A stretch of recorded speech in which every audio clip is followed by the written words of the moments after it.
I don't know how many people on here have used FusionReactor. It's an extremely useful tool for troubleshooting your server and indirectly your code. And it'll find problems I don't know how you'd find otherwise. We had a meeting, I think, when it came out, maybe 15 years ago, that Charlie you did for us, and Probably.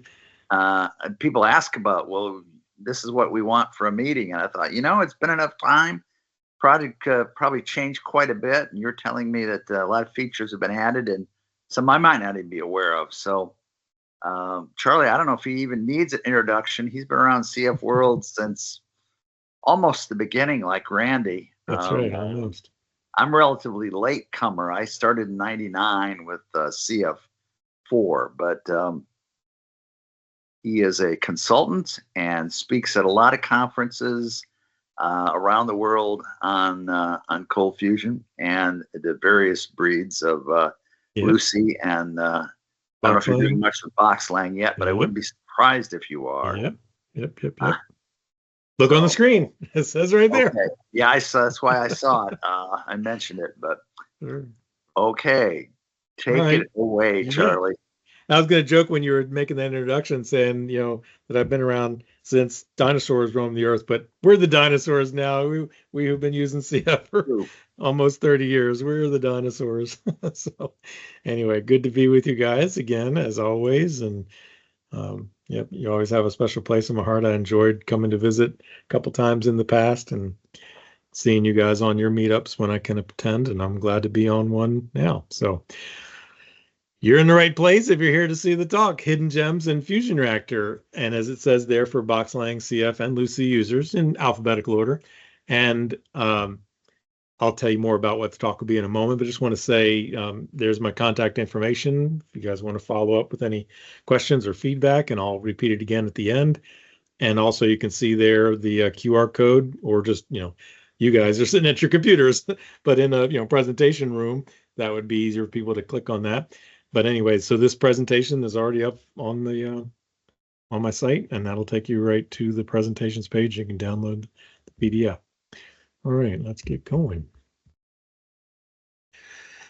So yes, this is for whether you are a long-time FusionReactor user or if you're fairly new, and whether you're using an older version or a new version. And I'm not so much talking about hidden gems that are new. I'll mention some that are newer, and some might surprise people that have been using it for a while. And then others are going to be ones that have been there for a while, but you maybe didn't know about them. And even if you're on an older version, you'll still benefit. And that's the whole point, is that there are lots of hidden gems in the tool that can help you. And some of them are about settings, and some of them are about features, and I'll cover both. And most of them apply equally to any CFML engine or Java app or app server that you deploy FusionReactor onto. And I want to say as well that this talk is focused today on the on-prem, which is the traditional version of FusionReactor, and you always have that on-prem. And then you can optionally add the cloud, and depending on when you buy it, it's available to you. But again, I'm not talking today about the cloud. I could do a whole talk on hidden gems in FusionReactor Cloud, or a whole talk on introducing FusionReactor Cloud, or I could do a whole talk on introducing FusionReactor. And this isn't that either. This is really, I'm not going to talk about why you'd use FusionReactor or what it can be used for. I've got many talks on that.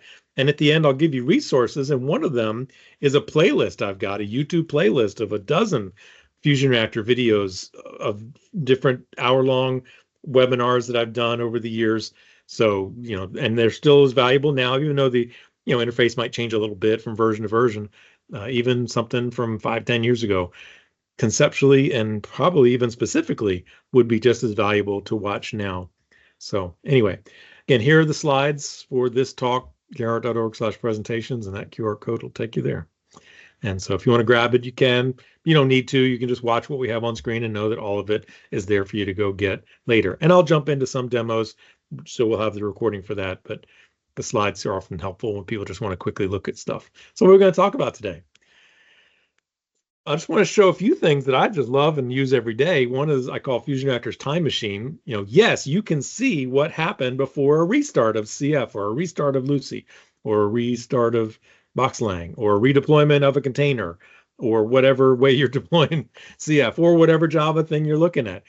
some of you know that when you first look at FusionReactor, when you look at FusionReactor, what you see is what's going on now and some things that are back until the time CF restarted. But what about before that? Well, I'll show you this thing that I call FusionReactor's time machine to see what happened before the restart. Talk more about that in a bit. I also want to show you, and for better or worse, this is something that can be valuable or shocking, and you'll want to get that thing off of here. You can access FusionReactor from off your server, and we'll talk more about what that means. Then I want to move on to things that I think, might just delight you, and one is reports. FusionReactor's got incredible reports that could wow the boss or wow you, if you don't have a boss. And then I also want to talk about alerts, and FusionReactor's got the ability to do alerts. And I just want to clarify, they're not just more noise of other alerts you get. These are unlike any alerts you get. I promise you, I don't care what you get. They're not going to have as valuable, to my opinion, not going to have anything as valuable as what I'm going to show you in these alerts. So we'll get to them later. Then I wanted to show you a few other helpful features that I just believe from my experience helping people you could miss. And I want to point out some configuration options that might delight you, things that you didn't maybe even notice could be done. And when you learn about it, you go, holy cow, all this time I've been working without seeing that stuff. Then I want to wrap up with some user interface elements that if you're not, paying attention and not clicking around, you might not even notice, like, what? I didn't know I could do that. And then I want to finally end up with some things that are new that you might have missed. I just want to point out a few things and then end up with that resources that you might never have noticed. Okay, so that's what we're going to talk about today on the presentation. And let me get the chat up.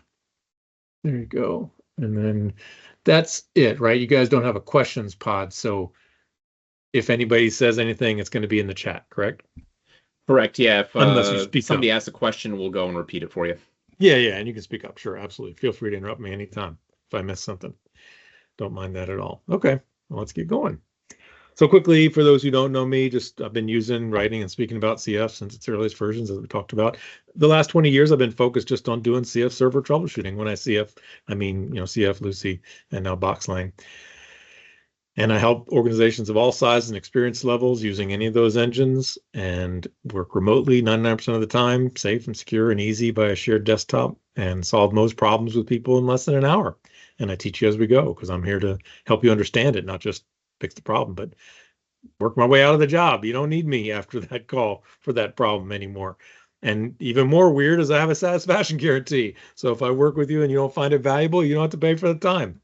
What else can you ask for? So anyway, if you learn more about my rates and my approach, I have my online calendar and everything. It's all at arehart.org/consulting. But as always, I'm not selling anything in this session, just giving away knowledge and information. Love to help.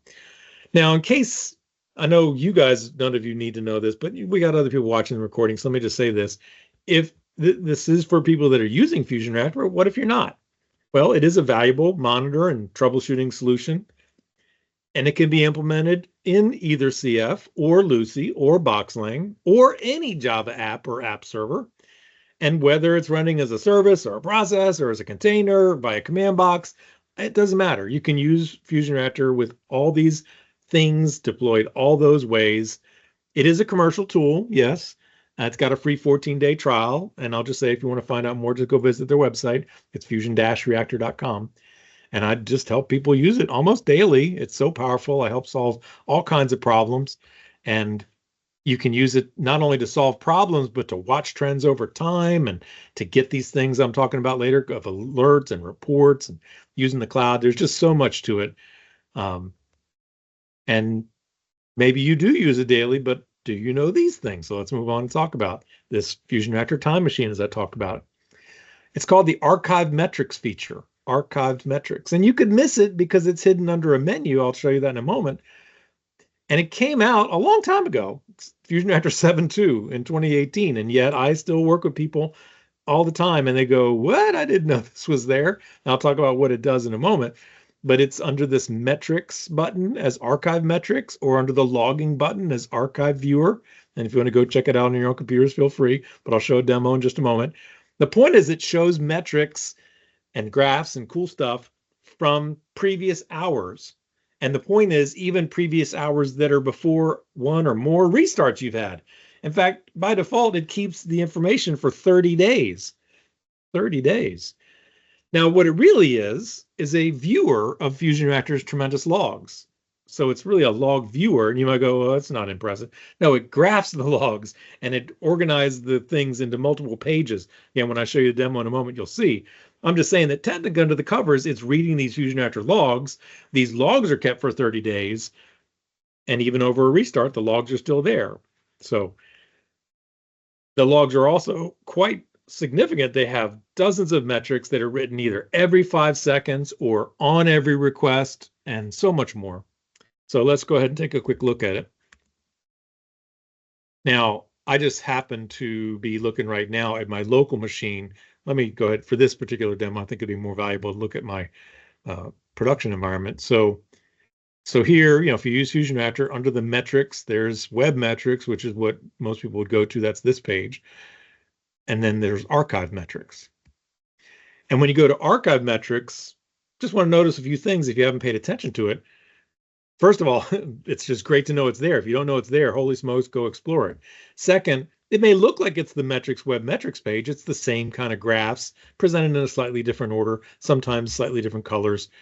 And there's more than can fit on this screen, this monitor I'm on. I didn't want to get on a big monitor because I didn't know how that would translate across the screens and recordings. So sometimes, you'll see much more than you see on this screen. Anyway, the point is, these are, if you look at it, these are pointing to logs. That's the resource log. There's a FusionReactor log called the resource log.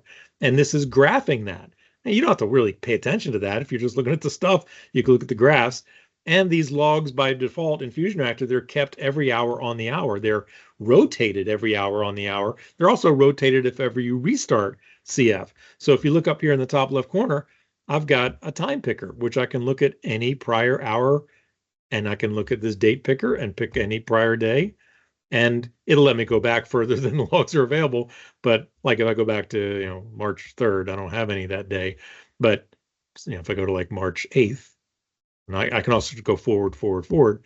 Anyway, and in a moment, we'll see there's March 8th, and there's midnight on March 8th, and I could pick any day and time and look at it. Anyway, so I'll leave you to explore this against the same stuff that's on the metrics web metrics, but the point is you can see it prior to a restart. And if I'd had a crash, let me just say this, very important. If I'd had a crash at 2:30 today, I'd go to this time picker for today, and I would see there'd be a log here from 2 to 2:30 or 1400 to 1430. Yep. So you just go right to that log, and that's what was going on up to that crash. And you would see that graphical data for that time. And then there'd be another log for the next half hour, like from 1430 to 1500. Anyway, I'm not going to dig into that. I just want you to know that that's there. And then look, all these other things, these are logs. Like, if you didn't know, FusionReactor's got a log that tracks all your garbage collections. You don't have to do the JVM garbage collection. You can, but you don't have to. FusionReactor's tracking it for you. And they distinguish the minor GCs and the major GCs as scavenges and mark sweeps.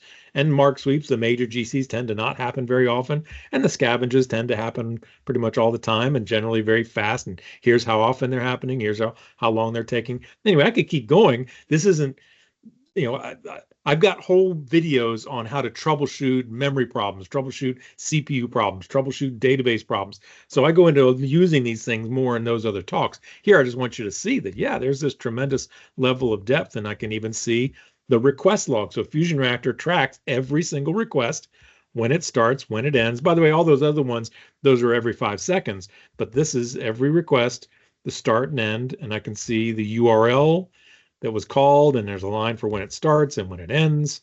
There's a column there called request status, and when it starts, it's executing, when it ends, it says completed. There's the IP address from which it came, whether it was a get or a post or other method, how long it took when it did complete, how much heap was in use at the time, not how much was used by that request, but how much was available at that time. And then there was the query string, if there was one, and the return code. And check this out. If you haven't seen it, you can see, the CF ID and CF token and JSession ID. And if there were queries, how many queries and how long did they take and how many rows did they return? Really pretty tremendous stuff when you're trying to solve problems. Being able to see all this level of depth can be valuable. And I'll just show one more thing that might be typical is these various memory graphs. You can dig into the different parts of the Eden space and the survivor space and the old gen space or the meta space and see graphs about them. So I'm not going to go any further on that. That's the archive metrics. I just can't stress enough how valuable it is to be able to see that level of depth. I do want to say one more thing, is that if I come up here, I can change these all from being the default, which is these charts, to being, for example, the underlying log. There's the log in this particular case, the Metaspace log. There's the log in each line of that log. That's kind of ugly looking. There's a spreadsheet view, and all of the things have the text itself or a spreadsheet, or if it's appropriate, a graph. Sometimes it's like the request log. There's no point in graphing that, but there was, a spreadsheet view of the request log earlier, and now this is a spreadsheet view of the Metaspace. And there's documentation about what these are. I'll talk about that later. So anyway, I just love this stuff. Love showing it to people. Here's a link to the docs on the archive viewer. They called the archive viewers the archive metrics. When it first came out, they generically called it the archive viewer. And if you want to learn more about those logs and what the format is and what the columns are, that's all documented in this URL there that I give you. I also want to point out a little bonus tip. You can import those logs. If those graphs are cool, but maybe you want to pull these into Microsoft Excel or OpenOffice Calc or LibreOffice Calc or Google Sheets. Yeah, absolutely. And they have a blog post on doing it, or not a blog, a doc page on doing it. And it's pretty simple. You just point your spreadsheet at the log file and it detects, hey, that's not a spreadsheet. And it says, do you want me to import that? And it asks, how do you want it delimited? And you just say, yeah, they're space delimited. That's the way they are. They're space delimited. And boom, it pulls it into a spreadsheet, and you could do filtering and sorting and pivot tables. And to that, I'll add as well that I've done a couple of different talks on that topic of doing cool Excel-based analysis or calc or sheets analysis, whatever you choose to use. I show different examples. So I got a whole video, an hour-long presentation on especially creating pivot tables and doing other cool stuff with that. So again, on my playlist of YouTube FusionReactor talks. So let's move on.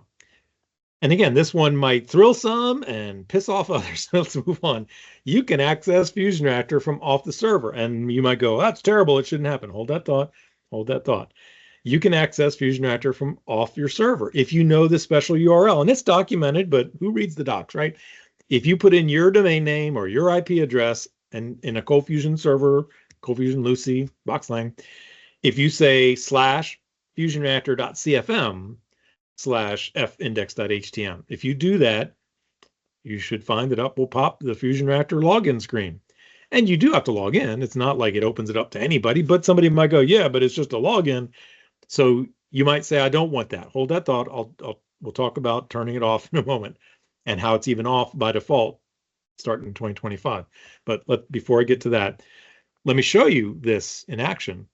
And it's what I've been doing. You didn't pay attention to it, but look up here. I'm at Arehart.org, and I'm willing to put this out. I don't care. FusionReactor.org, sorry, Arehart.org/FusionReactor.cfm/findex.htm. Now, if I go to my local machine, you're probably more used to seeing this, whatever machine name, IP address, port, FusionReactor findex.htm. The difference, again, was .cfm. You don't need that here because you're going directly to the FusionReactor port. It knows how to interpret this URL. But when you're going through your web server, whether it's IIS or Apache or Nginx, doesn't matter. If you're going through your web server, if you've configured your web server to say, hey, if somebody asks for a CFM file, pass it to ColdFusion or pass it to Lucee or pass it to BoxLang. Well, that's how this works. If you tell it to use .cfm, you don't have to have any file called FusionReactor.cfm. This is going to get passed to your CFML engine. And if FusionReactor is embedded in your CFML engine, it looks at every request that comes in. And when it sees a request that says FusionReactor.cfm, it goes, oh, you mean you just want to see FusionReactor? Okay. Now, I don't know why they make us do it, but you have to add the findex.htm. And that's it. So hopefully you've tried it if you're interested in this and it's working. And you might be going, that's terrible. I don't think we should be allowing that. So let me show you how you could disable that.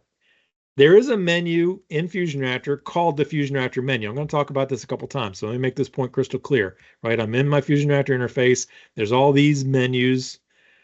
up here, this FusionReactor button is itself a menu. When you click on it, there's all kinds of stuff in here, which we'll talk about some of these things. And in particular, right there, the enable disable. Well, right there is enable disable FusionReactor UI access on an external web server. So again, we're talking about IIS or Apache or Nginx or whatever you might use as an external web server. You can disable that if you want to. Boom, click disabled. It's done. Now, when you install FusionReactor, if you use the installer for FusionReactor and you go through the FRAM thing and you do an instance implementation, you know what I'm talking about, that defaulted to saying, yes, expose FusionReactor on the external web server. And I've been pointing that out for a little while. And finally, in FusionReactor 2025, they've disabled that.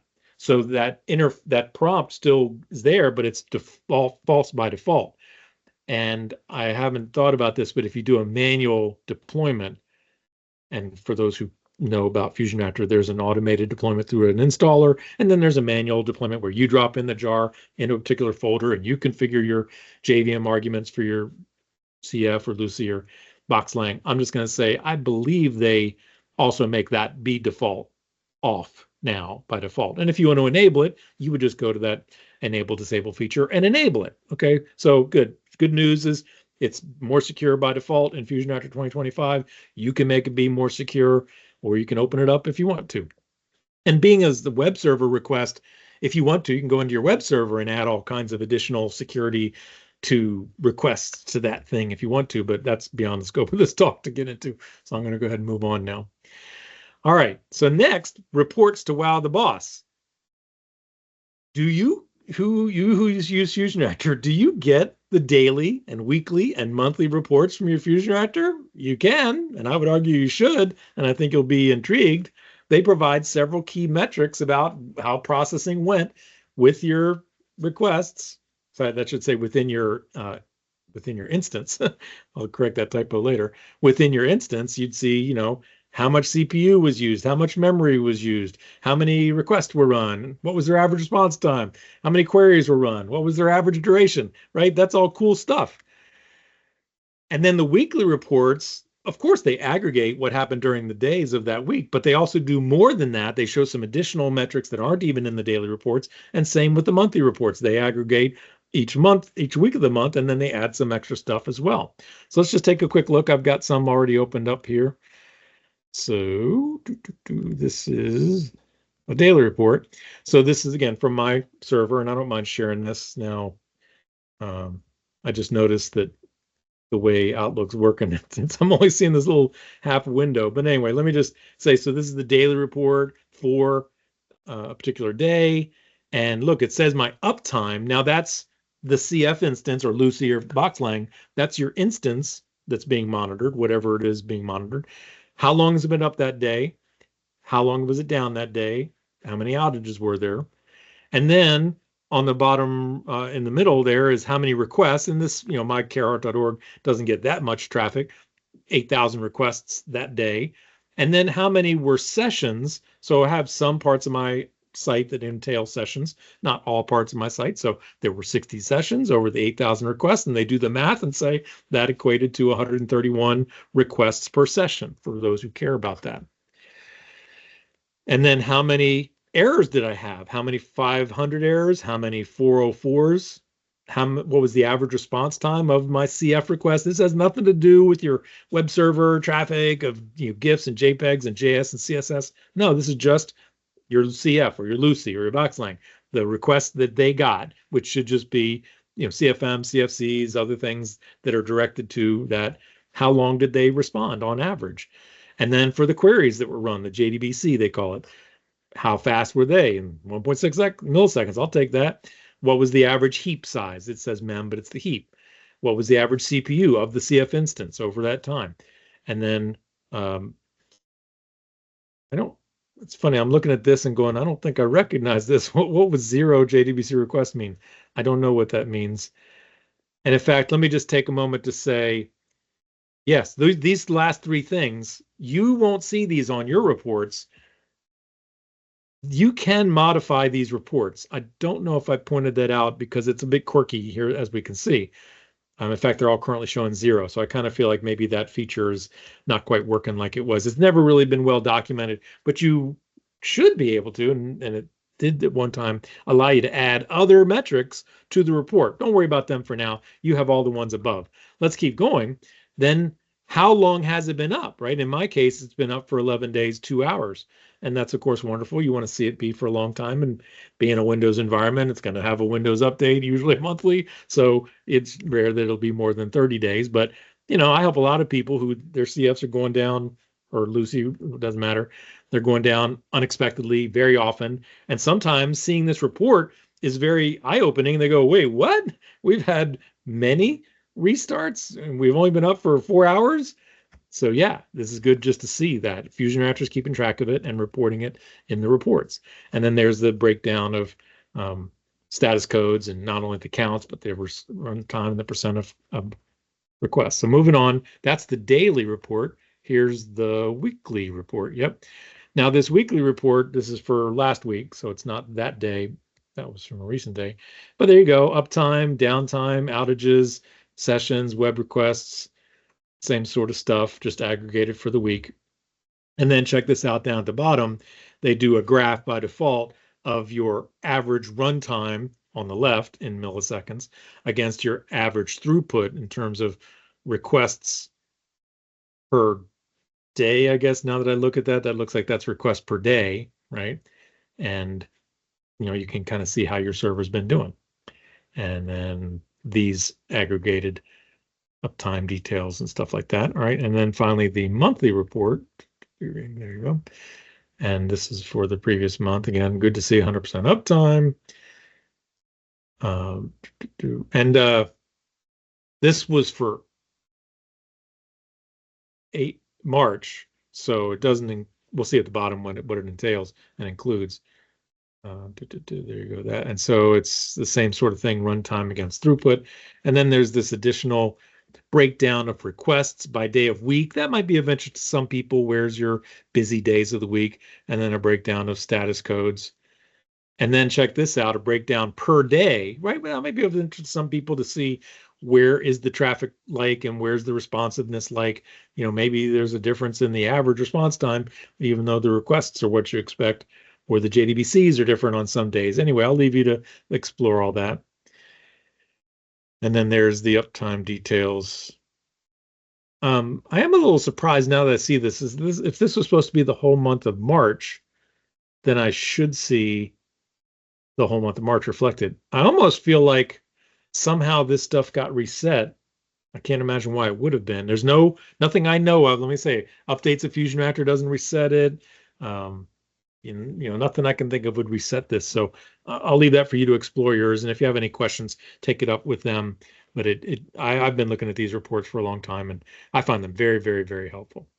I hope that was helpful for you. Still no questions or comments? I'll go ahead and move on. Now, check this out. You go, well, who's supposed to get these? Why don't I get these? Well, to get them, you have to configure FusionReactor's menu, that FusionReactor menu, and its settings, and then its email settings. And in that page, you would put in what is the SMTP server through which the mail should be delivered, and who does it come from, and who do they go to? And the to address can be a list of addresses. So that's pretty cool. Now, I want to point out, if you do set it up, the day you set it up, you will get as many as 30 days of reports. It'll go back for up to 30 days and give you all the reports that you've been missing all at once. So I do this with people quite a lot, where either to get the alerts that we'll talk about next or to see the reports, I'll have them set them up and I'll say, hey, now just check it out. When you look at your email, you're suddenly going to have 30 daily reports and 4 weekly reports and 1 monthly report all showing up at once. Let me show you how you would do that. Again, it's that top level menu, FusionReactor, and then settings. And then you say where, what's the email address from which it goes, to which it goes, through what mail server, what port, what username, password, all that stuff. And I know I don't have a username and password, but I have IP address limitation, so you can't get to it. I want to point out that this is another little hidden gem I should have pointed out in my interface thing. I forgot to say this. But like here, if you wonder, how do I know that I could put a comma-separated list of addresses? Because if you mouse over any question, any setting in the FusionReactor administrator, You click that little eye icon and it pops up and it says multiple recipients can be entered, separated by commas. Now, one more thing, a little bonus tip I want to give you. By default, when you set that up, all the reports and all the alerts that I'll talk about in the next topic, they all go to whatever to address or addresses you put in. And you might go, wait a second, I want the reports to go to me and my boss, but I don't want him to get the alerts or her to get the alerts. I just want them to get the reports and I get the alerts and the reports. Can we do that? Yes, you can. That's another hidden gem. And this is easily missed by most people.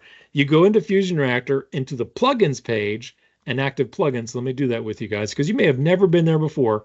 You go to FusionReactor, not settings, not enable, disable, plugins. And under plugins, you go to active plugins.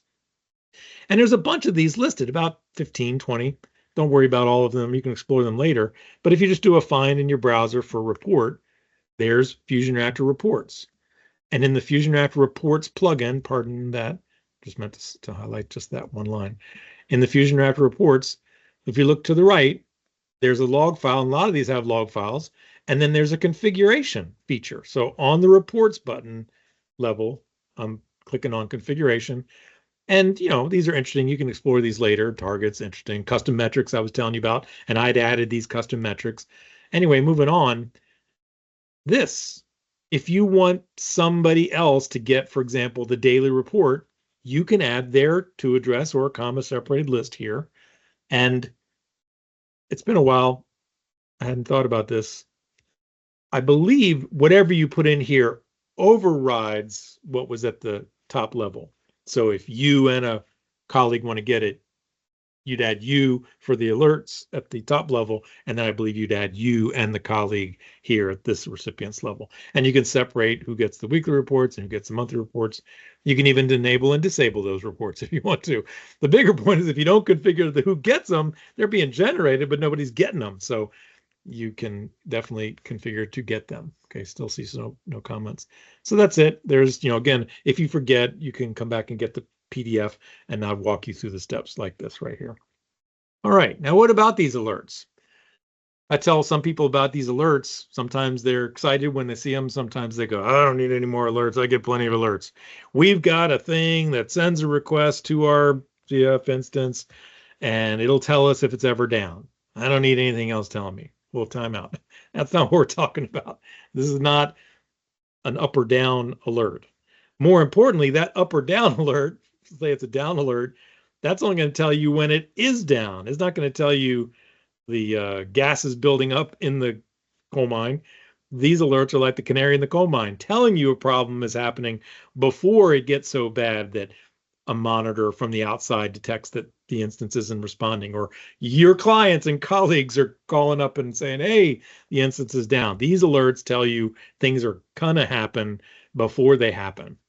And you can make them alert on different conditions. And some of you know this, but for those who don't, let me just say this for a few minutes. You can be alerted when there's too many requests happening at once, or when there are slow requests happening, or when the heap size, the memory in CF or Lucee or BoxLang is too high, or the CPU for that instance is too high. All those four are available, and they're done in the FusionReactor interface. In this case, it's not in the FusionReactor level. It's down here towards the bottom. You could easily miss it because in certain levels of interface, you can't even see it. I have to scroll down to get to it. There you go. It's under protection, right? So there's a whole bunch of buttons. We're in protection, the shield, settings, not events, not restrictions. Go right down to settings. And here's the four kinds of alerts you can set up, called a quantity alert, a runtime duration alert, a memory heap alert, and a CPU alert. And I'll just start from the bottom up and say, if you want to be notified when the heap of your instance is above 90%, then you come into this slider and drag it to 90%. And that's it. You do that and you go to the bottom and you click save. And now the next time your instance gets up to 90% CPU use, you'd get a notification. And we'll talk about what's in notifications in a moment. I'm not going to do that because I don't care for that.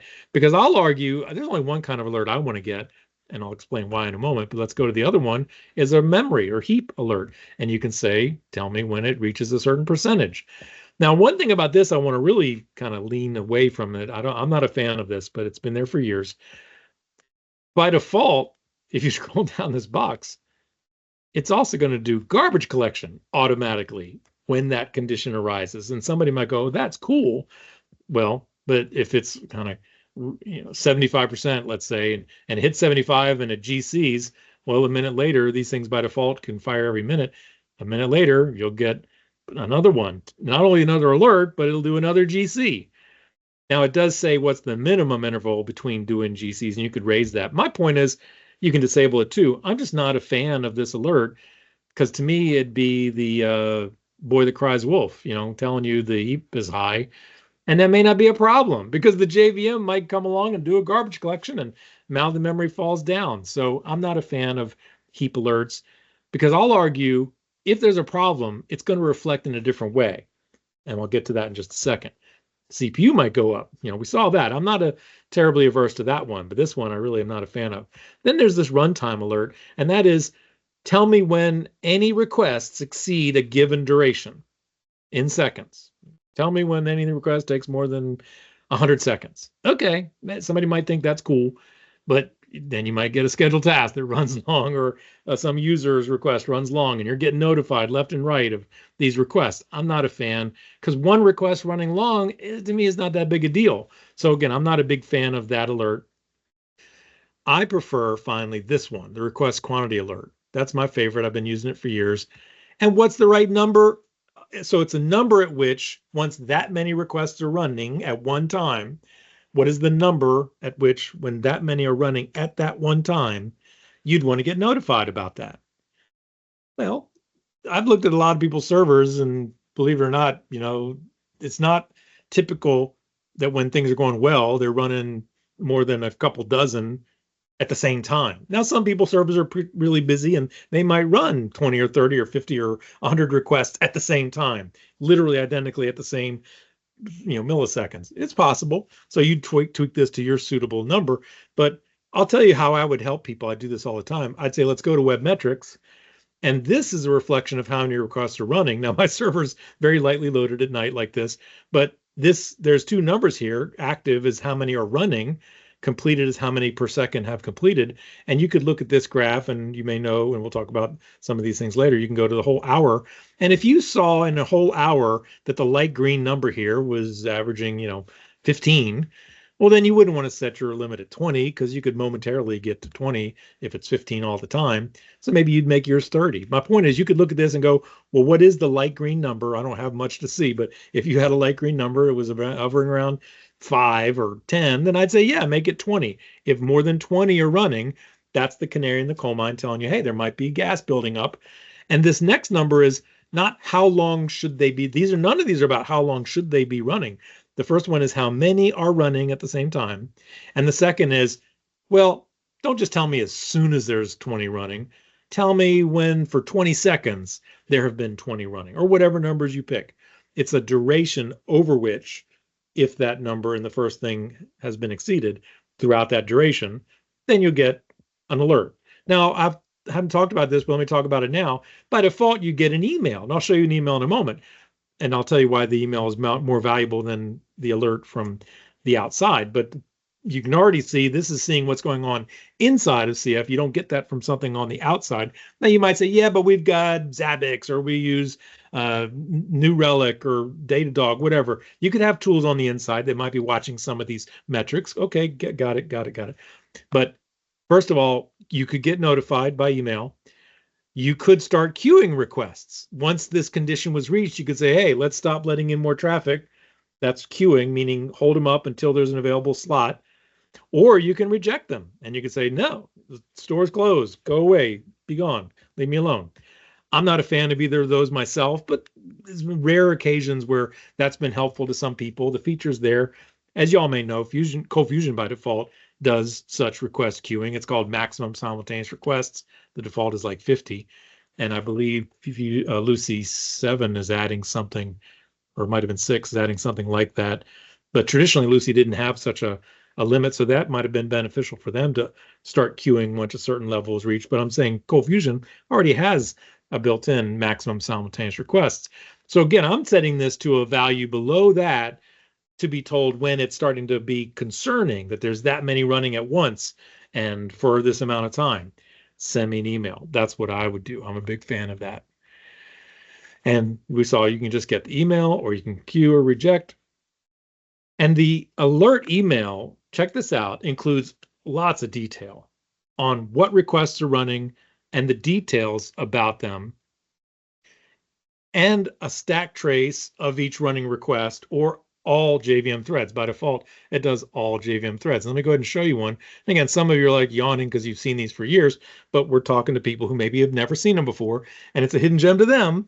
So anyway, here's a quantity alert that I got at some point back in early March. It's the last one I could find. Thankfully, if you take care of things, you don't get too many of these alerts, but when you get them, you should pay attention. So here's an alert from my server. And I just want to point out it was a request quantity alert, and it tells you that, and it tells me what was the threshold. Now this number 4, that's not right. And I've seen that occasionally be not right, because here it says there were 24 requests running and they were taking an average of 131 seconds. That's in milliseconds. So 131 second average response time. My heap use was 58%. That's nothing to write home about. My CPU use within CF was less than 1%. Total box CPU was only 10%. But interestingly, no JDBCs running. That's interesting. Why would there be no queries of any sort? No inserts, updates, deletes, selects, store procedure calls, nothing.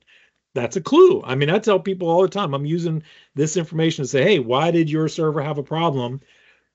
We set up the alert. I say, hey, before we go any further, what's up at the top? The answer might be right up there. And that's interesting right there. Well, anyway, let's keep going. Where these really get valuable is when you start scrolling down the page. The first thing you see is the triggering request. That's just the one that took you over the condition. I wouldn't worry about that. Then you see what requests are running.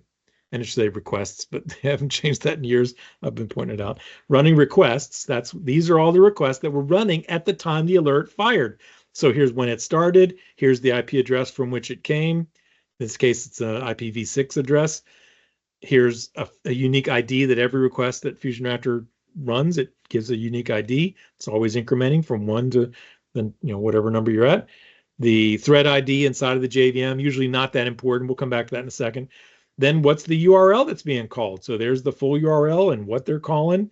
And if there's any query string, it's on the next line. And then I'll show you later how you can configure it to see the user agent. I like to see the user agent. Anyway, here's a request with a query string on the next line. It's not question mark, whatever. It's just on the next line. And then for each request, how long had it been running at the time of this alert?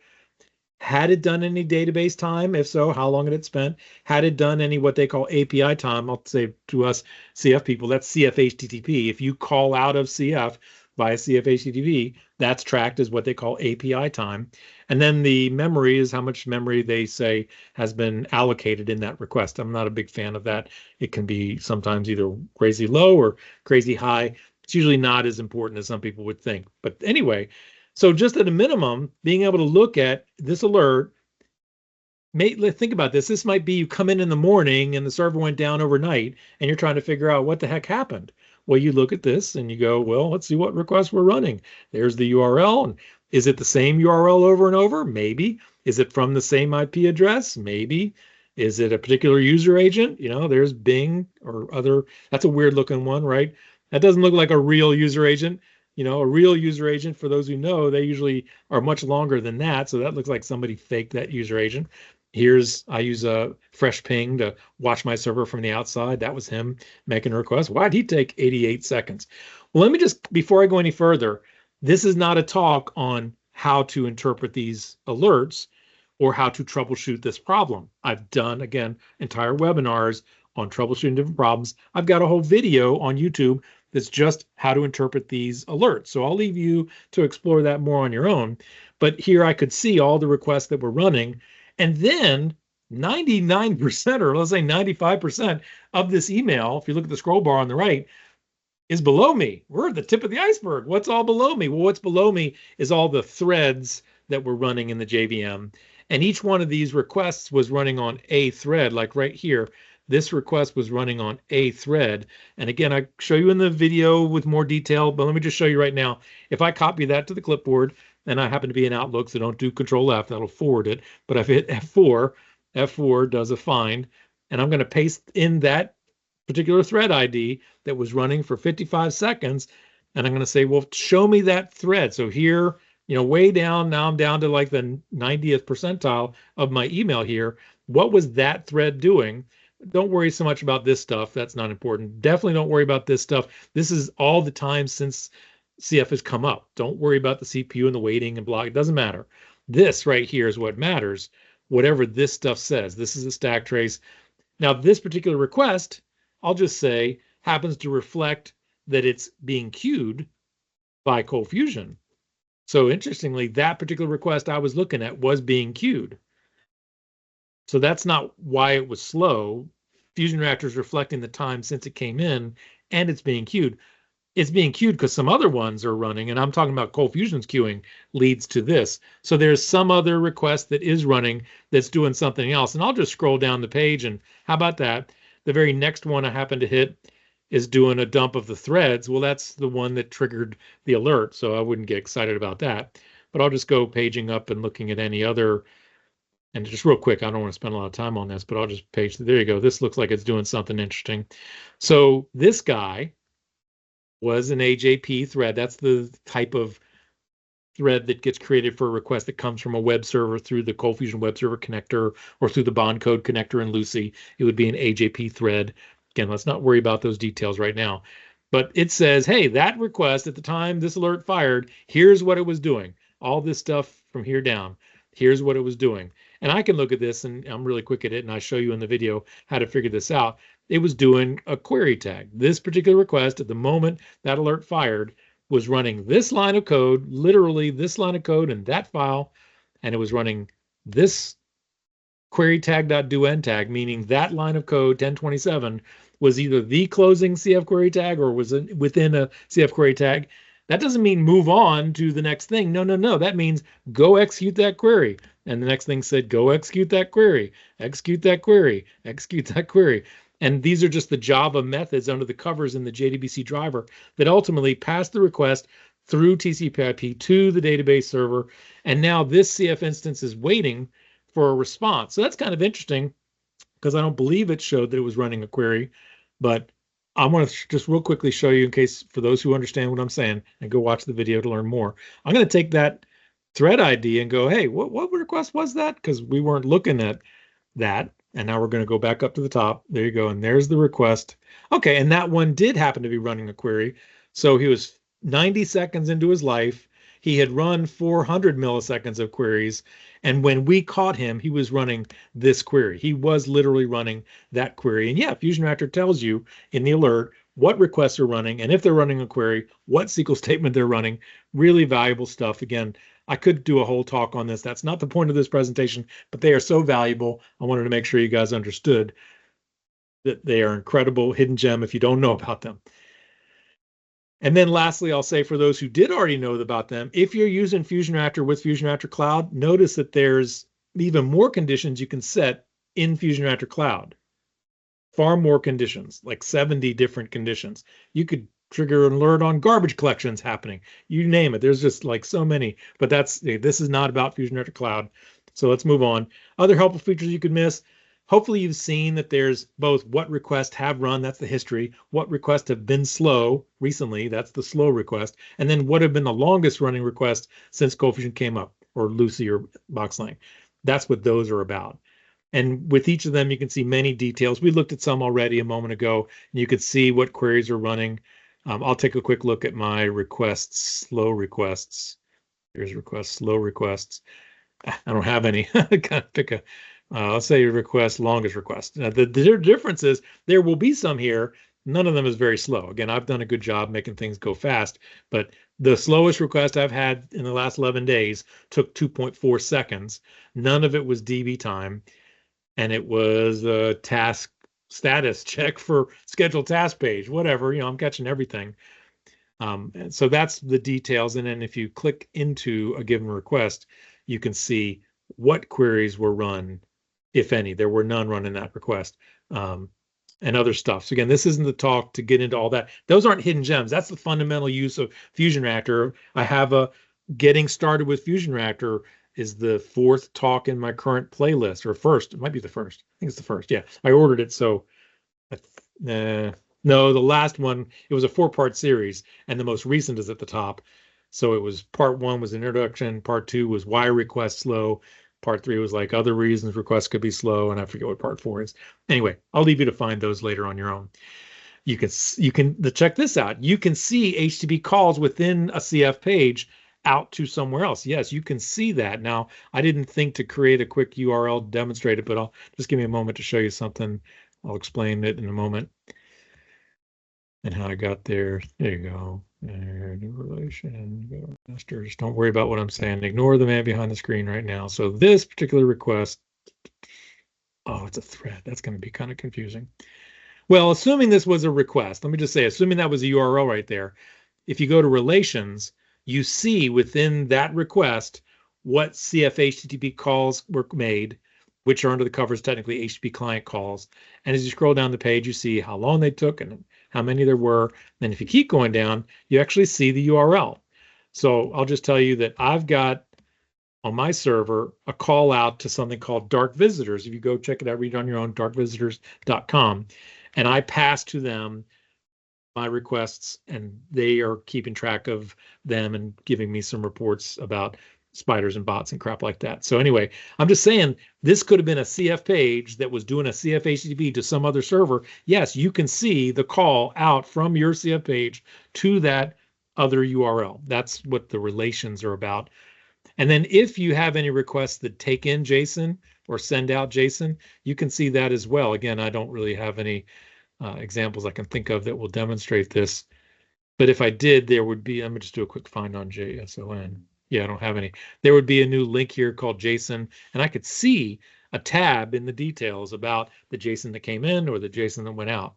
I just want you guys to notice that. If you don't notice it, these are cool little hidden gems. You can stack trace a request while it's running. None of these are running, but there would be a button here to click on it and say, hey, what are you doing right now? If I was looking at request activity and had a long running request, there'd be a button there called, when you moused over, it'd say stack trace. And that would say, hey, what are you doing right now? And those are great. And I've done videos on that. So there you go. Yep, on all these fundamentals. You can track transactions by type. So I just did that really quickly. I didn't want to focus on it, but check this out. Normally people go to requests, activity, and history, and slow and longest. But if you go to transactions, history, well, it looks like it's just URLs, but it's actually not. It's all kinds of things. And if you click on this drop down up at the top, check this out. I could say, just show me what CF HTTP calls I've made out of my server from any request to any URL. Check that out if you missed it. That's a separate little menu at the top where I pick, I want to see the CF HTTP calls that I've made. And there they are. And there's the different calls out. And just real quick, what I said was, hey, what was the URL that called that? Well, if you click on a called out CF HTTP, then you can go to relations for that. And that doesn't really make much sense other than to look at what's called the master transaction. That's who called it. And again, I happen to be doing that from a CF thread, which shows up in FusionReactor as what's called a task invoke function. Don't worry about that. But if it was a CF page, this would be the URL of the CF page that did this CF HTTP call. I know I may be losing some of you. That isn't the most important thing I want to talk about. Let me go ahead and move on. Hey Charlie, yes, really go ahead. quick. Now's a good time. The going back to like the transaction type, does it also classify out like some of the other CF tags that could be slow? Yes, and I just don't have like, them. CF like FTP, CF LDAP or CF LDAP, execute or things like that. Yep, a whole bunch of different ones. And if you read the docs, you'll find out which ones they cover. So good question, because I don't have a lot of different examples to show you. But yeah, several different, not every tag, let's be clear. This is not a breakdown of every tag that was used by every request, but ones that call out to something else. Yes, that's what this is about. Including queries, by the way. Technically, that's a transaction. And you could come to here and see JDBC requests, but there's a whole JDBC tab with JDBC history and JDBC slow. Again, those are fundamental things, but the transactions are easy to miss, and especially easy to miss if there's this drop down. So yeah, on your own machine, if you do that sort of stuff, go check out the transaction history, or more interesting, look at transactions, slow transactions, and again, pick whatever you want to focus on, and you might see some interesting stuff in there. And you're looking at it from the perspective of those things done within CF requests, whereas the request thing is focusing on the whole CF request. This is the thing done within the CF request. Cool. Great, thank All you. right, you bet. I just want to point out you can also have FusionReactor track your sessions. So yeah, there's a whole thing here called UEMs and sessions, and then you go to sessions. So it was UEM sessions. I don't happen to use too many sessions in my environment, so I don't see too many in here. I've had some over time, but you would see when they were created, how many were created, when they were destroyed, meaning they timed out, how many were active at any time, all that. And I've helped some people come to this and go, do you realize you had 20,000 or 40,000 or even 100,000? I've seen crazy numbers of sessions. And that's another whole discussion of why do you have so many sessions? And I've done talks about how spiders and bots can create tremendous amounts of sessions. Again, this isn't the talk to get into that, but the point is you can see how many sessions you have and how many are being created per 5 second, per 1 minute, per hour.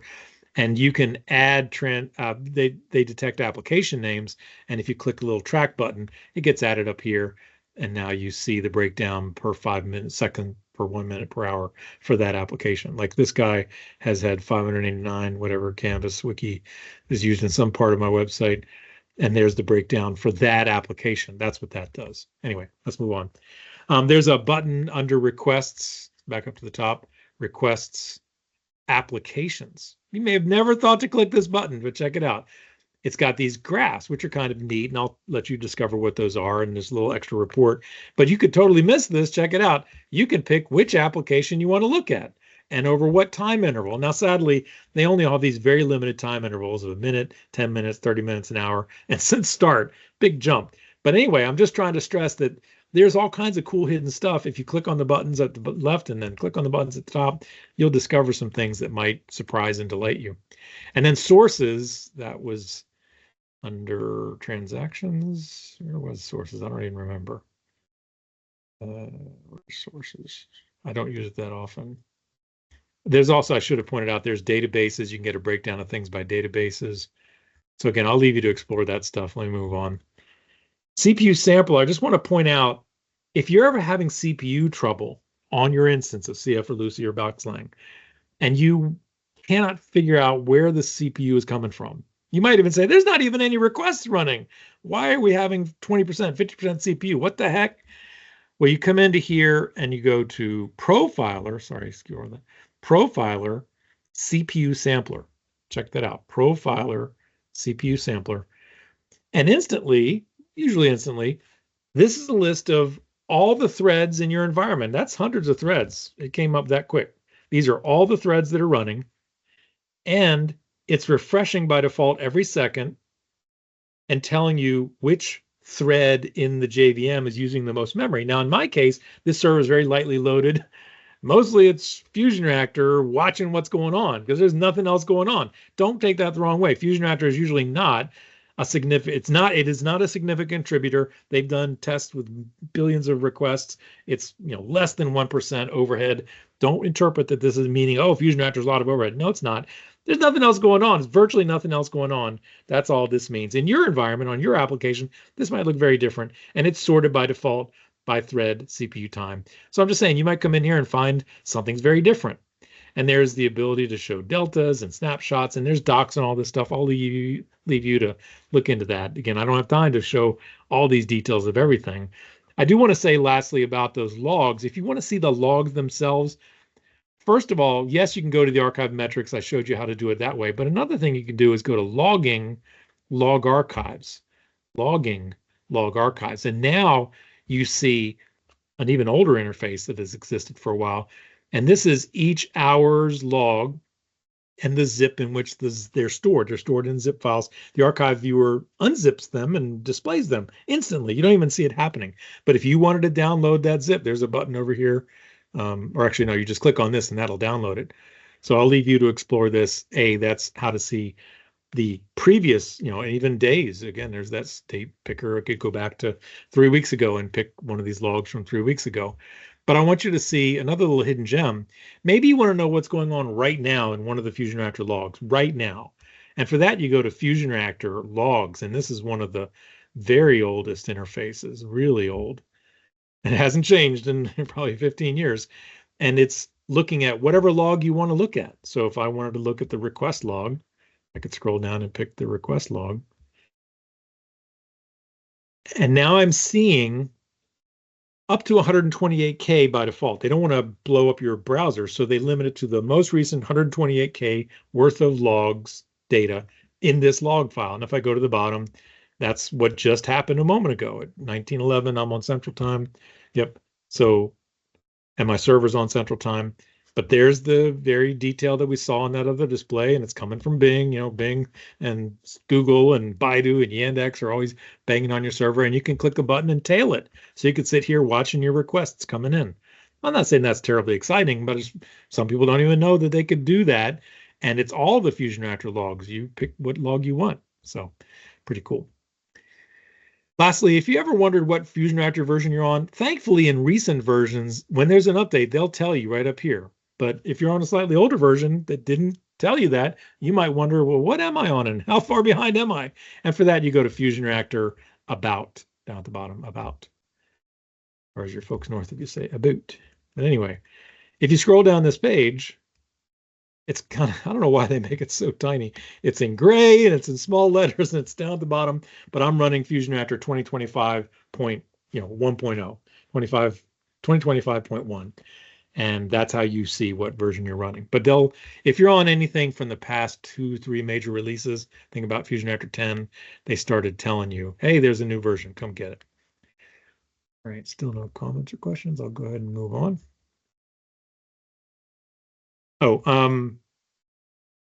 So beyond these things you can find, and I know we're now about at our hour since we started, but if you guys are cool, I don't mind going on for another 15 minutes. Is that good? That's great. Okay. And I can go longer if you want, but I'm just saying I don't remember how long you guys typically go, but it's usually about an hour, right? So anyway, beyond these things that you can find, what are some things that you can enable, right? So there's things you can enable that might delight you. Now you may have noticed I was showing the user agent. Well, that was on the screen. I'll get to that in a second, but those FusionReactor request logs I was just looking at, let me just hit the back button and you can do that. I hit the back button. It's just a web application. Here's my thing. I showed you that I happen to be, look, there's a ChatGPT is, they're banging on your servers all the time. So there's the user agent for ChatGPT. That's in the request log. Well, that's not there by default. Actually, I think they maybe changed that recently, so it is. But if you find it's not, I want to show you how you do that. You just go to requests, settings, logging, and enable the user agent logging. Somewhere along the way, they did enable that, I do believe, by default. But I could be confusing that with something else. But anyway, that's how you would enable that logging. So good to know. Now, what about this? I've been showing you, for instance, in my requests history. I showed you a couple of times, hey, look, there's the user agent for, that thing. How'd I get that there? And then if you were really paying attention, look at this.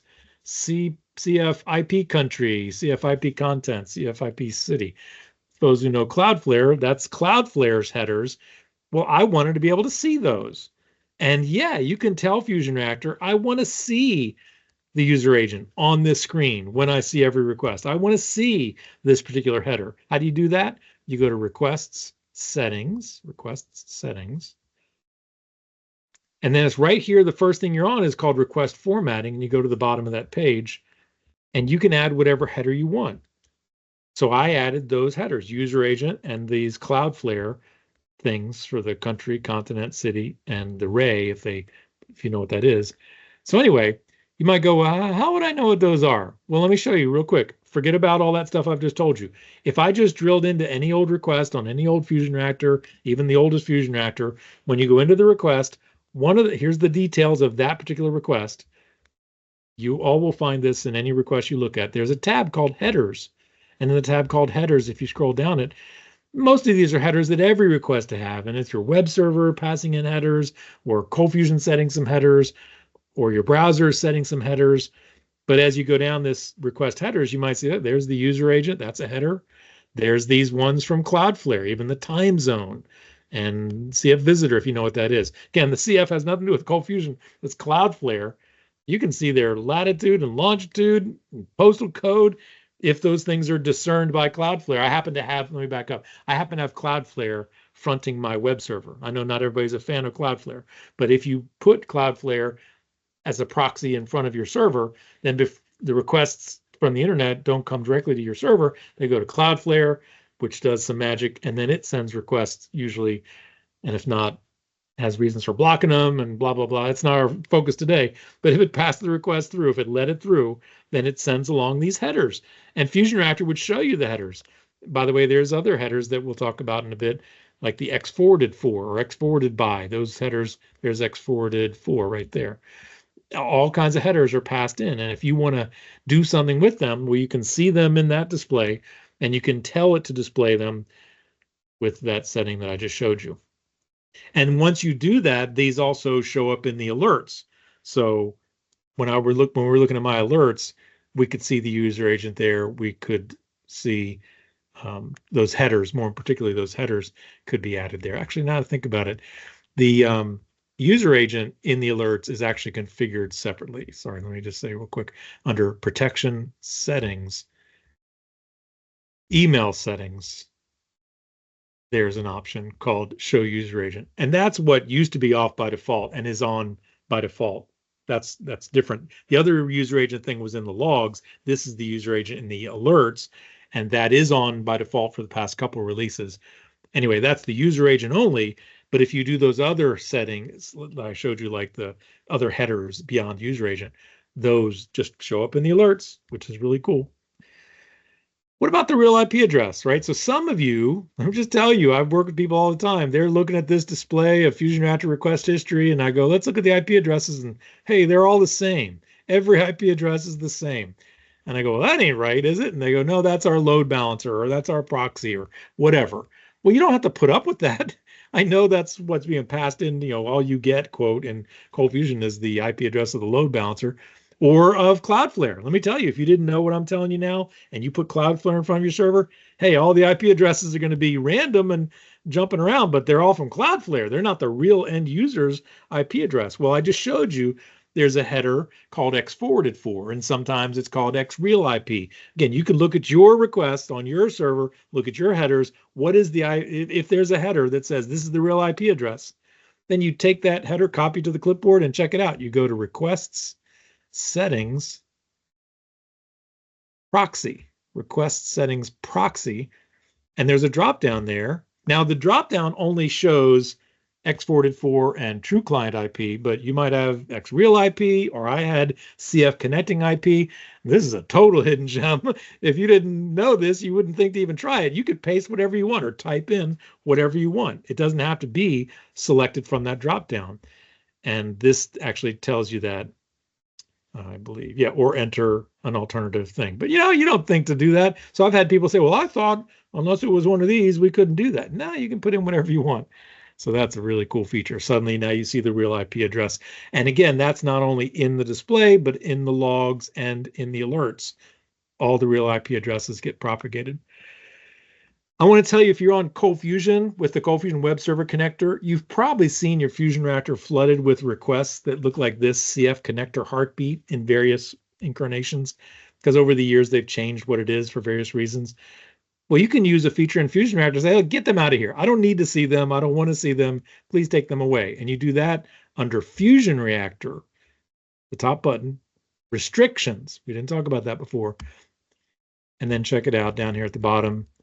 I have already added in the CF connector heartbeat. The actual value is __CF _connector _heartbeat __. Again, you'd see it in your FusionReactor display. I want to get that out of there. You'd highlight it, get whatever the value is, copy it to the clipboard, and you just come up to this thing and paste it in. And by default, it's going to say, I'm going to ignore that. And that's what I did. I pasted this in and hit save or add restriction. And I didn't have to worry about these. You can, if you want to, look at them, read about that. It's all documented. I'll leave you to read about that more on your own.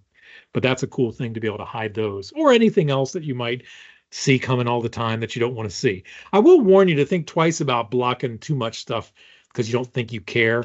Like I've had some people say, I'm going to block the calls from my monitor. Well, no, don't do that, because you might want to see that the calls from the monitor are being slow or getting an error or never showing up. So I wouldn't hide too much stuff. I'd be very careful what I choose to hide, because once you hide it, it ain't showing up, not in the logs, nowhere. If you didn't know, FusionReactor can log your queries. When I say JDBC queries, I mean select, insert, update, delete, store, procedure, call, whatever. And you can either log all of them, which would be crazy. Some people do 1,000,000, in an hour or 1,000,000 in a day, or you can only log those that are slower than a certain duration. And that's, again, real simple to do. It's up here at the top under JDBC settings.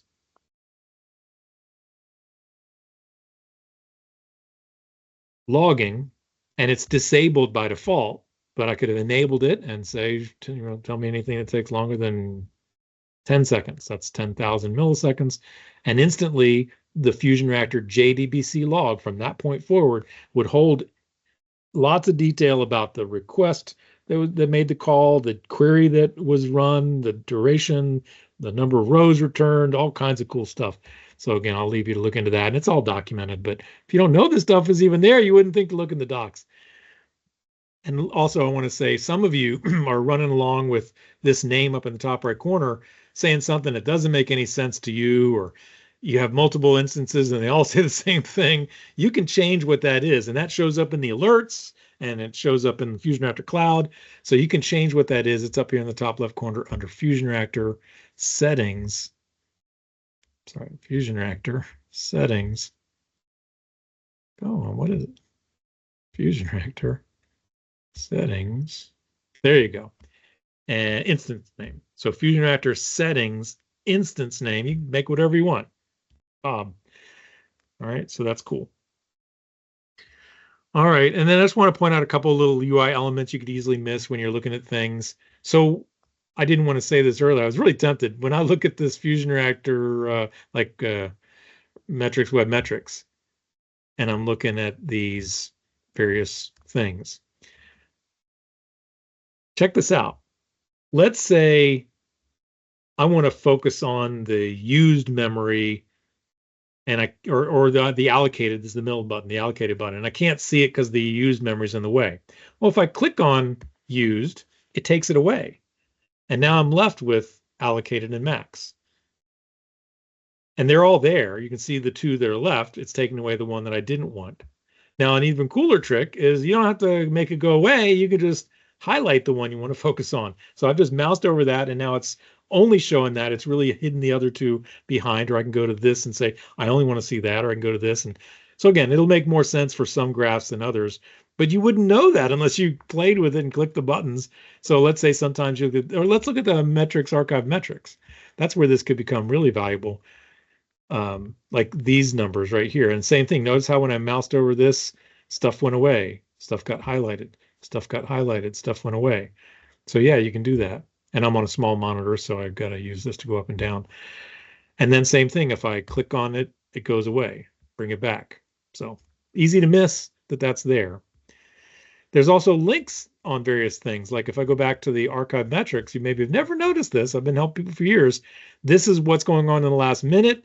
I can say, show me what's been going on for the last hour. Well, what about 2 hours ago, 5 hours ago? Well, every one of these, there's a link underneath it. You wouldn't notice it, but that's a link. And if I click on that link, now I'm looking at a graph of just the request activity, and I can look back at an hour or a day, or in my case, even a week. And let me show you what might be more interesting for some people is to like look at the memory. Like maybe you're wondering, how's my memory use going throughout the day? So here's the last minute. Here's the last hour. Much more normal sawtooth kind of look, hopefully for you as well. And then over a day. And that's interesting. You can see there's been this tendency for the memory to rise throughout the day and then go down in the middle of the night. It looks like, what is that? Midnight, 1 o'clock for some reason. And then what about here? 8 a.m. Who knows why?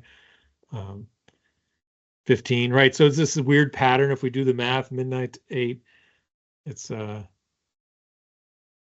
it's not 8 hours. I think it's 24 plus 8, 32 hours. And I'm not doing the math to worry about it. I'm just saying that's interesting. There's a pattern there that I'd never paid attention to. But again, I don't have a problem, so I'm not worried about it. But that was over the course of a day. Sorry, that was a day. Now is a week, and now here's a week So that was whatever it was, like 8 hours, and this is a week. But anyway, it's trending downward. That's a good thing. It's not trending upwards, but that you would miss that there's even that ability to do that. And then I showed you guys earlier when I was looking at requests history, for example. It is every time I tell people, let's click on the details of that request, their fingers want to go to this link because that looks like a link. Well, that's what's going on that thread. That's not that important. I wouldn't worry about that ever. I wish they would make that be grayed out.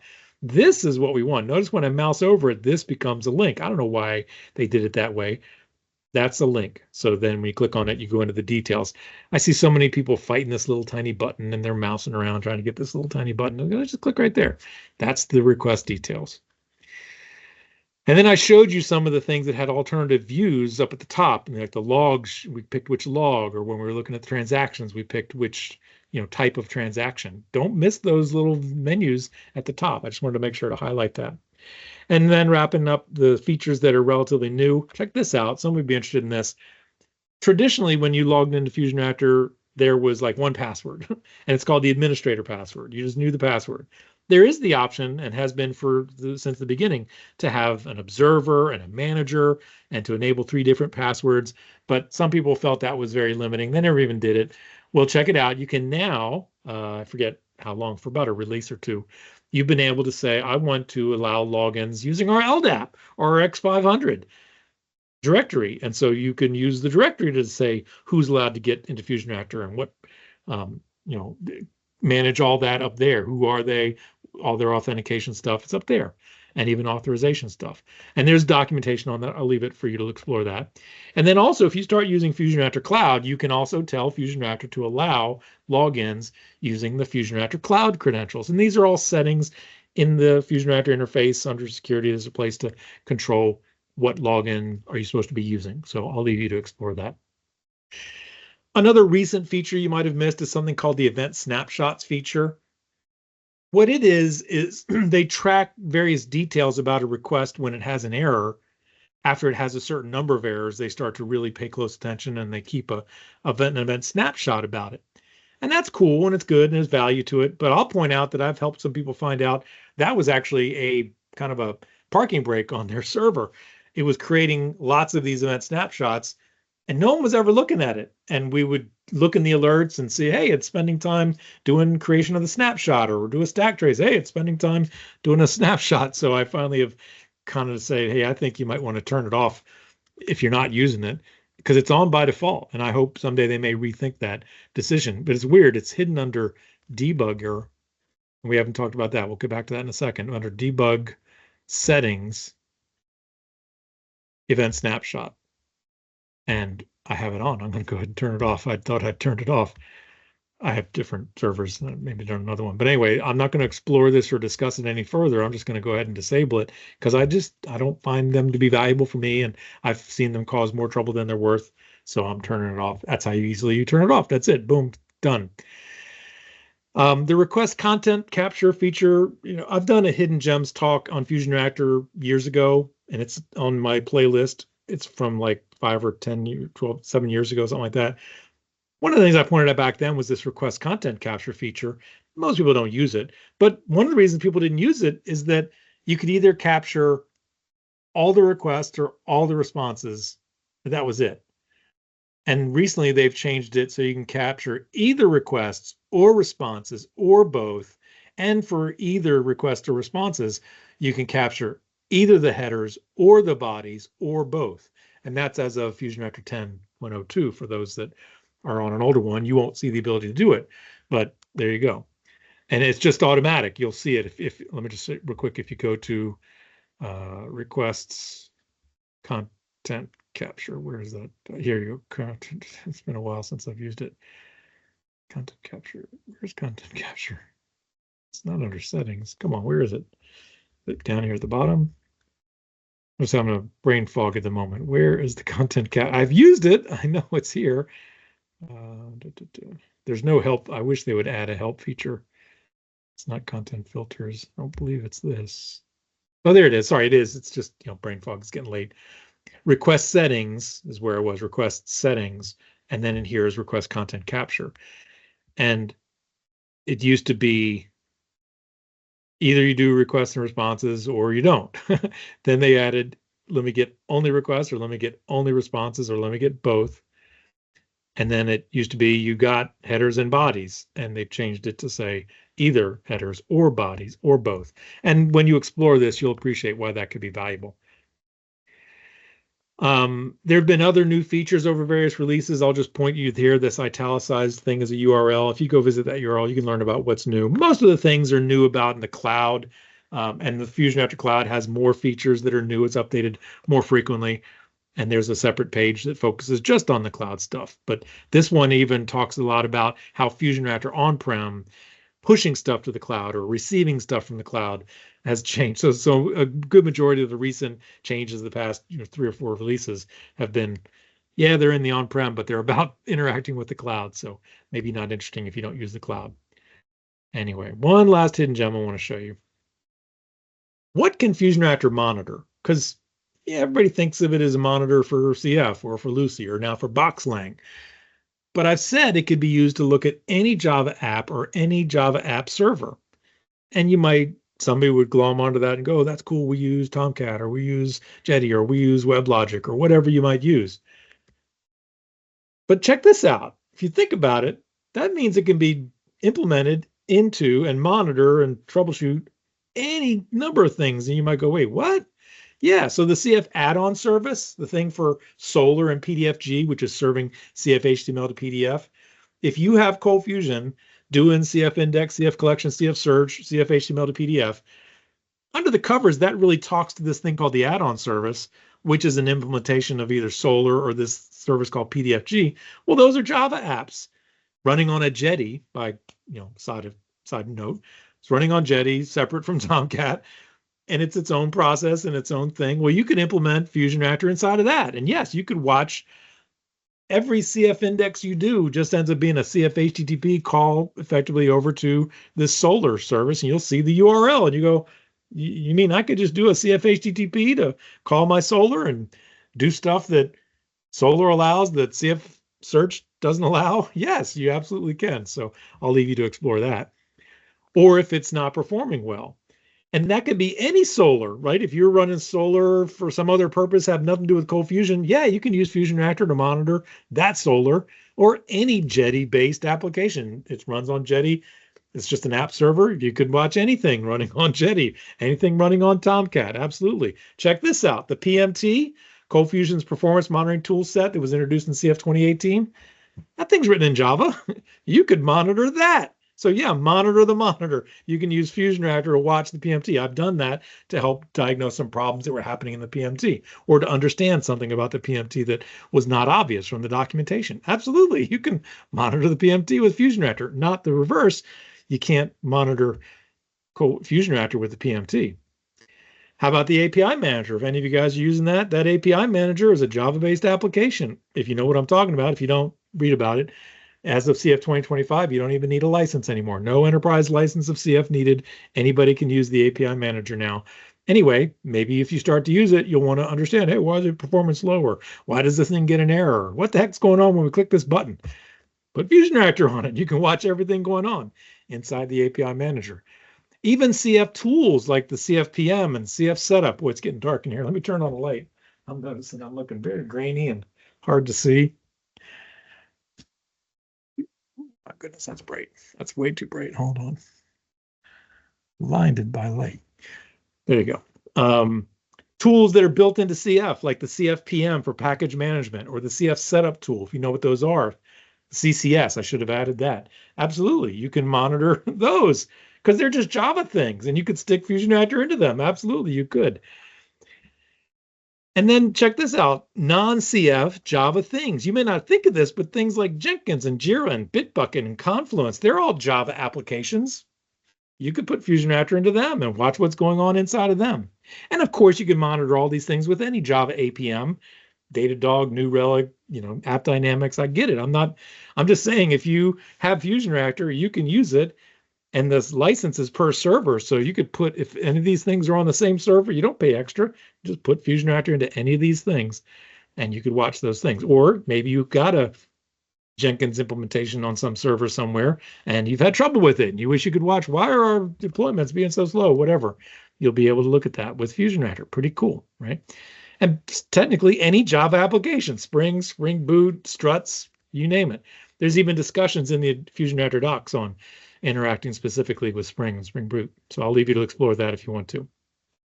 If we'd had more time, I knew we wouldn't. But what are some things we could have discussed? Well, again, the FusionReactor Cloud and all of its many features, including its cool AI features that it's had for a couple of years and are getting better all the time.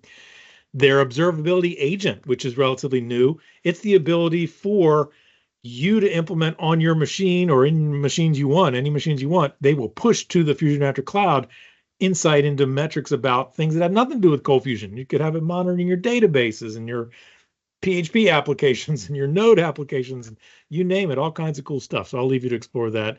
They just generically call it the observability agent. The request profiler, debugger, event snapshots in more detail. I just knew I wouldn't be able to cover these things. I've covered some of these things in presentations on my playlist at YouTube. The heap profiler, the system resources page, the enterprise dashboard. Again, lots of cool stuff. Some of them I've talked about. Frappy, the FR API, you can programmatically do things against FusionReactor from code in CFML or Java.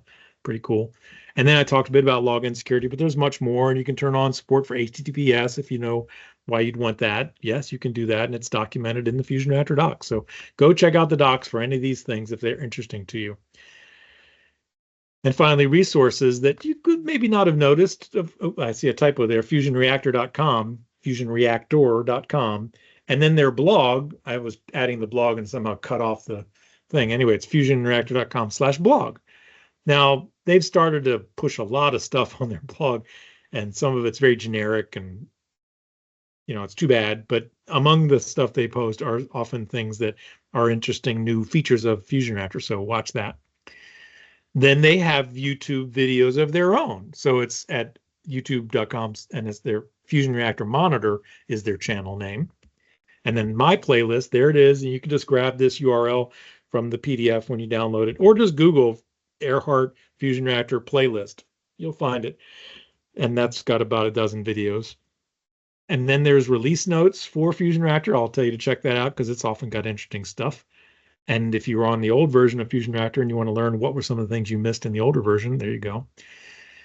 And the docs, yeah, they've got a whole doc site. And if you go to their website, they'll get you there. But if you want to get there directly, it's docs.fusionreactor.io.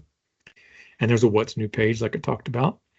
And JVM args. There's various JVM args you can use for FusionReactor. I could have talked about some of them, but they're getting a little tweaky. So just check out the documentation page, see what's cool that you can modify. And then log file formats, I pointed you to that Excel page. And then check this out. If you do get into processing the FusionReactor logs, you might wish in Excel that you had headers for all the columns. And I forget his name, but somebody several years ago, like a dozen years ago, 15 years ago, he created a GitHub project to start that, and then he never updated it. And I pushed some PRs and he never responded. So I just created my own. So check it out, github.com/Arehart/FusionReactor log headers. And I've got the resource log and the request log and the JDBC log and all the key logs that you would want to do. And it's just a single line with space separated headers for each column. And you pull that into your spreadsheet, and now you've got nice headings at the top of your spreadsheet to do cool analytics. Sometimes it's the little things. All right, so let's wrap up. There's just so many features of FusionReactor that can make you even more capable, and I hope I've pointed you to things that you'll want to explore. And with that, here again is my contact information. I'll look forward to any feedback or follow-up you may have. Email me, reach me on all the social medias, or at least these ones. Not on everything, but I'm on most things. And it's just simply Arehart, very easy to find. And one more time, there's the QR code for the presentation. So with that, I hope you enjoyed the talk. Ooh, and I bow. Hey, thanks a lot, Charlie. I was going to mention one thing when you were at it, but I saw in one of the early things you were showing, it mentioned 429, which is something that I had not seen in a long time and too many requests. And my experience has been it's usually crawlers. Right. Or me. Let me tell you real quick. So these are status codes that I've set on my server. So let me just show you real quickly.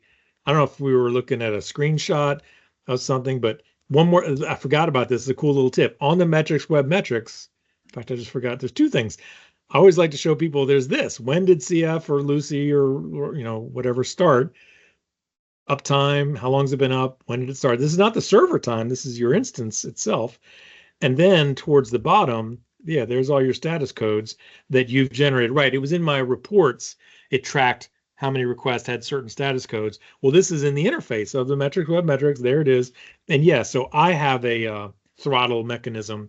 I wrote a blog post about this, 15 years ago. It's got the code in it if you want to use it. And if I detect too many concurrent requests in a short period of time from the same IP address, I throttle them. And somebody might go, everybody's lying about their IP addresses. You can't do that. Well, I'm catching 4,000, so I'm keeping a lot of stuff out because they're just banging away, and some are not that intelligent. And the ones that are intelligent, you can have those protected by other things. I could have a whole talk on Tomcat things that are available, and ColdFusion things that are available, and Cloudflare things that are available, and other proxies you could put in place that could do that. IIS even and Apache both have some throttling mechanisms. So you're right. 429 is the status code that such tools offer when they want to say, hey, you've come in too often, slow your roll. So cool. Okay. Did you ever present on that specific code?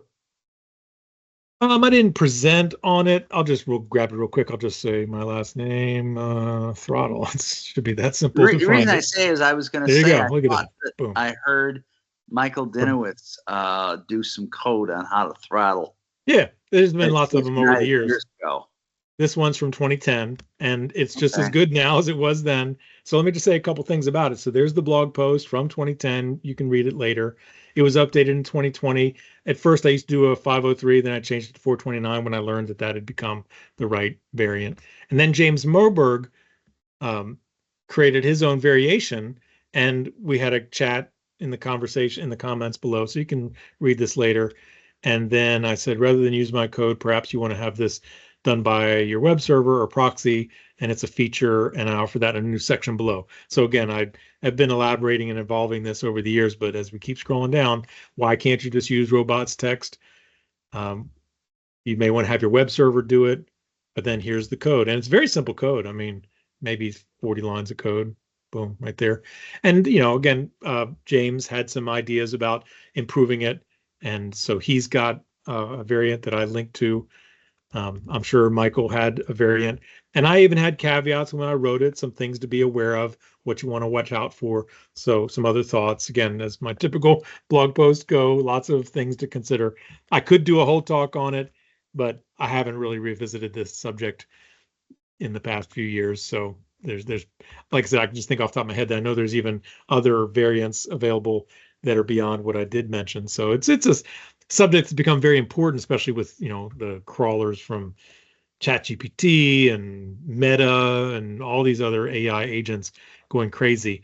Honestly, I would give the job to something else like Cloudflare, or there's others. And I've got on my cf411.com, which is a repository of tools and resources of interest to CF people. One of the sections is on tools for securing your environment, and one of them talks about ways to block request. I'll just look at it. I'm trying to think what I said. I can't remember the terms. I'll just go visit it. There's so many more crawlers since the AI explosion, and it's becoming. So I call them application firewalls, SaaS level application firewalls. And I don't know if that's actually not, no, let me keep going. It wasn't that. In Imperva and Encapsula, there you go, bot mitigation protection tools. So, there was Akamai Bot Manager, Datadome, Imperva, Encapsula used to be, but is gone apparently. I try to keep this stuff up to date. And then I point out other mechanisms in IIS and Apache and Nginx, and including an Nginx Ultimate Bad Bot Blocker. And some of these might be old, and I try to go through and keep these up to date, but I've got literally over 1,000 things in this list, and I can't keep them all up to date. So if you ever come across this and see something, I always tell you, I'm open to feedback. Just click the button and send me an email. I look forward to hearing. So anyway, so many things to discuss. Absolutely. Well, I just wanted to get to that because that's something a lot of people have Oh yeah, problems with, and it's not their code that's the problem. right. It's all these Their servers are crawlers. being attacked. Yeah, Yeah. and some of them are intelligent, so you can't use such simplistic code as what I offered because they're spreading their load out across many IP addresses, changing all the time. Again, that's a topic that to do it right, one really has to study what's going on now and other research people have done and to present an accurate thing. So I didn't even think of it as a talk I'd want to do because it's changing all the time. It's kind of like AI itself. Some people want to do AI talks, and it's like whatever you say you're going to talk about in a couple of weeks, it's going to be different by then. To which, let me just throw out real quick that our old friend Dan Wilson reached out to me earlier this week. He wants to do a talk on the CF meetup. We're going to arrange it for the last week of the month, and it's going to be on his introducing AI for developers. So again, on the Cold Fusion meetup, which is coldfusionmeetup.com. I haven't posted it yet. I want to try to get one more out, if not this week, next week. So I'm going to get that out first and then announce Dan's. But it's funny, his is going to be on AI, and I was chatting with him about that and saying, it's tough to get to nail it down. It's always changing. Maybe because it's a university community, but there's a huge amount of interest in AI, and we've had an AI group, I think, for a year and a half, something like that. All the developers get together and compare all the cool things they've found. So, anybody else have any questions for Charlie? Oh, I'm surprised. Yes. Oh, there, Randy, go ahead. I met with Charlie regarding a PDF problem in Jetty. He didn't mention anything about, FusionReactor at that time. Had he mentioned that, it might have been a cell. I don't know. I'm just messing with you, Charlie. You probably did. I was going to ask you on a serious note. C Fusion versus FusionReactor. Probably hands down, no comparison, because C Fusion, I think, is open source, right? And FusionReactor is paid. Just gave it away. Yep. C Fusion probably froze itself in time, whereas this keeps, Yes. Any comments about that? Well, and I don't want to sound like I'm dissing Patrick and Daryl and all the guys that were involved in C Fusion. It was a great tool and they both came out around the same time, about 20 years ago. And they were both really strong and evolving throughout the first 10, 15 years. And then C Fusion did kind of feel like they'd done all they needed to do, and they were focused on some other things as far as the tool. So it didn't really have too much evolution. But what it did was great, and people still bought it. But eventually they got involved in other work. My sense from observing things is they got involved in other work, and it wasn't a focus for them enough to keep it going. So they just open sourced it. And yeah, in effect, you could say it's frozen in time. I don't think Daryl's made any changes to it since they released it. And for some people, it's great. And I've been helping people use FusionReactor for most of these years because it always, to my mind, did so much more. Now there were things that C Fusion did that FusionReactor didn't do, but there was a lot of things that FusionReactor did that C Fusion didn't do. And the same with the PMT. Let's talk quickly about the Cold Fusion Performance Monitoring Toolset. That thing, which is free with Cold Fusion 2018 and above, standard and enterprise, it does things that FusionReactor doesn't do, and FusionReactor does things it doesn't do. So with all of them, I've always been helping people, whatever they use, I'll help them. But as far as, the majority of things that I see, this is not me. I don't sell it. I don't make any money selling it. I just help people, and they either already were using FusionReactor, or I will point out to them, we could easily find the answer to that question in FusionReactor, and I know we can. Could we with C Fusion? Maybe. But I'm pointing out the available, free 14-day trial saying, hey, let's just see it. And then when they see it and what it can do, and I show these other things, some of those are well beyond what they could get with C Fusion. So again, everybody has to decide for themselves. I've, gotten out of the thing of comparing and contrasting them. I used to do that years ago. I've got blog posts and even presentations on that. And same with the PMT. I could talk about it more, but most people I help are using FusionReactor, and I just help people make the most of that. But if they come to me with the others, I help them with that as well. It's kind of a long answer to the question, but to each their own, I'd say. As usual, Charlie, it's like eating a 5 or 5 course meal with you. I'm like, man, there's so much stuff here. It's like daunting where to jump in. I could probably just make money off taking Charlie Arehart presentations and slicing it up into like little bite-sized chunks. Like all we're gonna focus on is this, and I'm pretty sure Yeah. Charlie's already done that. I've thought So about it, like YouTube shorts, right? I could definitely do a lot of YouTube shorts out of the stuff I've created, and I just can't be bothered. But it's something I think about doing. I am thinking about creating other shorter YouTube presentations on some of these topics because I know people don't want to watch a whole hour. They'd rather see a 2 minutes or 5 minutes, and I'm always torn about how to best do that. I just wanted to get back to what you said originally. So for sure, anytime I'm showing people something's not working with the CF HTML to PDF and they don't understand why, I'll show them how to use FusionReactor to look at what's going on inside of it. But that thing you were facing, we didn't need that because that was that kind of stupid behavior where if you restart the add-on service while ColdFusion's running, the connection between CF and the add-on service breaks. That we didn't need FusionReactor to look into it. We knew we had restarted the add-on service, and or you all had found that the PDFs weren't being generated, and I showed how all we had to do was edit the PDF service definition in the CF admin. As soon as you edit it and hit submit, it started working again. And then there's various little quirks over the years that happen with it. And so, yeah, sometimes I have shown people how to use FusionReactor to watch it. I love showing what's going on. One more thing is, don't forget there's the solar panel sometimes gives you insight into what's going on. Even though solar is a separate war, it's running on the same Jetty instance, and it sometimes is enough to give some people a clue. Hey, this thing ain't even responding. So anyway, we could talk about all kinds of stuff like that. There's so many things. Whenever people say there's nothing to talk about, I just go, kidding me? There's so many things to talk about. I have a hard time thinking what to talk about. You know, what not to talk about, I'll put it that way, and what to focus on and what to elaborate on. So, anyway. Charlie, one of the things that, and I'll try to find it and send it to you. Somebody's got some AI software out now that will look at your broadcast and it will pick out what it thinks. It's not perfect. The best 3 or 4. I saw that 3 or 4 minute. There's a couple of variants of that out there. Yeah. And that there's way free versions and paid all versions. your videos, and it would just create them all at once. And yeah, I came across that about a month and a half ago. I can't remember right now. If anybody knows, feel free to speak up. But I came across one of those, and it was pretty highly regarded.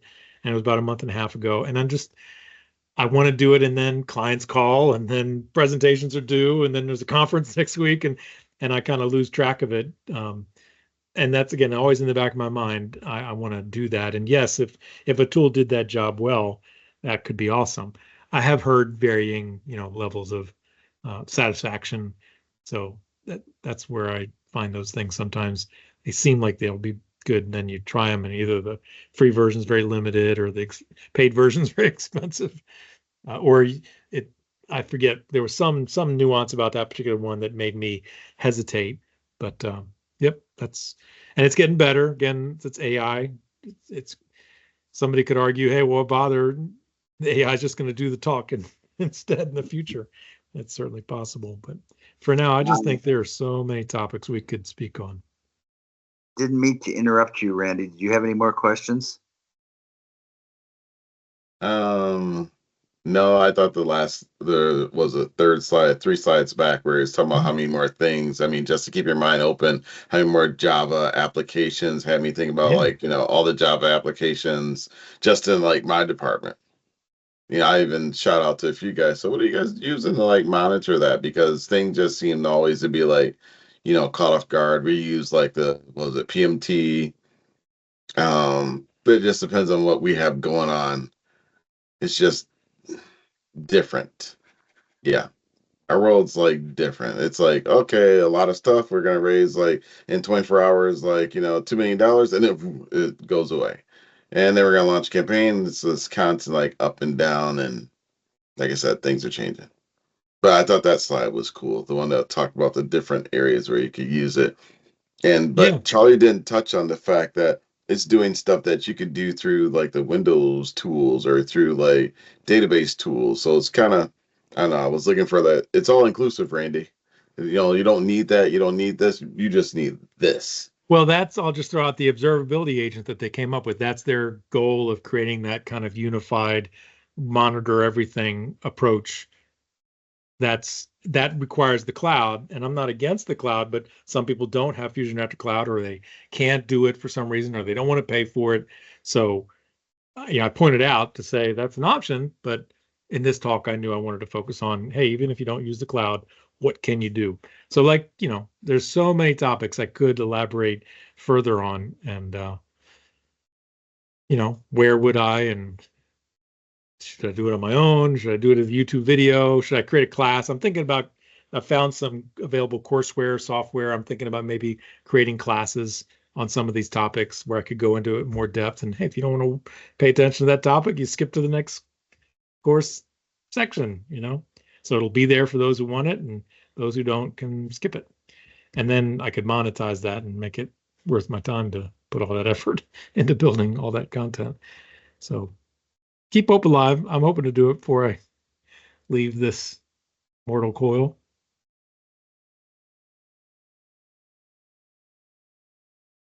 Rick, I think Nick asked earlier, he interrupted Charlie and said he wanted to monitor CFL data with this tool. I'm just kind of wondering, go ahead, Nick. Oh, yeah, like I said, some of the things that the slower operations I do are typically those, interactions with other servers. So, absolutely. Just wanted to see if that was one of the things you could filter on. Because had you looked yet? Do you have access to your FusionReactor? So I don't use FusionReactor. I've done the debugging actually just through the JVM tools in IntelliJ. So gives you the same data, just not as clean. Well, I won't say the same data. You can't get a list of running requests in any of those JVM tools. You can see what threads are running. Yeah. Right. And can you see a history of requests that have run?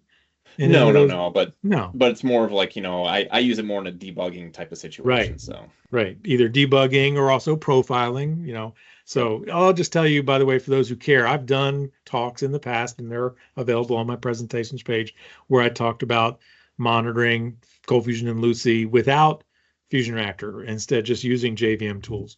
And I've done database monitoring presentations. So yeah, whatever topic has to do with, monitoring stuff, I've probably done a talk on it. And I'm not saying that to brag. I'm saying you could Google stuff and maybe be led all kinds of rabbit holes, but I talk about stuff related to the things that we're typically interested in as CF oriented or Lucee or whatever.